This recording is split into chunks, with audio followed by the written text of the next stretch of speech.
ABBA l'a fait il y a un certain temps. Le groupe Kiss, que l'on voit, abandonne désormais la scène pour des spectacles virtuels grâce, dit-on, à l'intelligence artificielle. Ce sera bientôt même Elvis Presley qui sera en spectacle sous la forme d'un hologramme. Nabi Alexandre Chartier explique.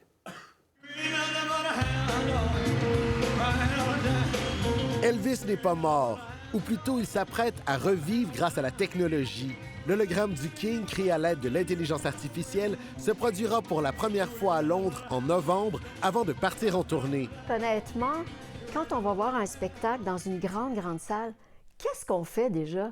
On regarde les écrans géants? Parce que le chanteur ou la chanteuse, il dit comme ça. Alors, c'est quoi la différence? Au terme de leur tournée d'adieu, les membres de Kiss ont eux aussi annoncé ce type de spectacle afin, disent-ils, de pouvoir rocker pour l'éternité. On pourrait voir ça un peu comme une façon 2.0 de faire des spectacles hommages. C'est un petit peu la même logique, sauf qu'au lieu d'avoir des artistes différents qui reprennent des chansons, on a des outils d'intelligence artificielle. Il faut dire que la formule est payante. Au cours de la première année, c'est plus d'1 300 000 personnes qui ont assisté au concert virtuel d'ABBA. Les gens sont prêts à payer énormément pour voir des spectacles, même dans le cas ici de spectacles virtuels, si on veut.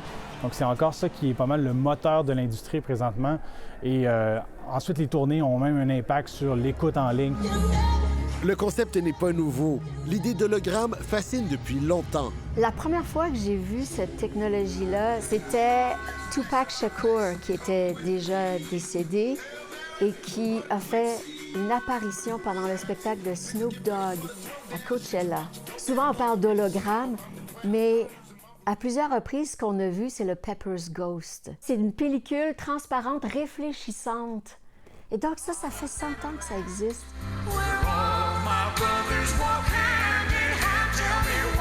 Et même si rien ne remplace le plaisir d'assister à un concert avec des artistes en chair et en os, l'évolution des technologies permet d'atteindre un niveau de réalisme inégalé. Et pas loin le jour, ça s'est déjà fait, c'est possible technologiquement, d'amener un artiste directement chez soi pour nous faire la performance qu'il a enregistrée précédemment.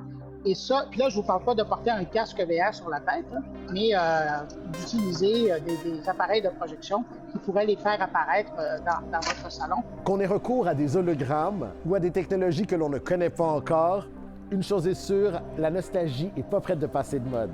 Ici Nabi Alexandre Chartier, Radio-Canada, Montréal.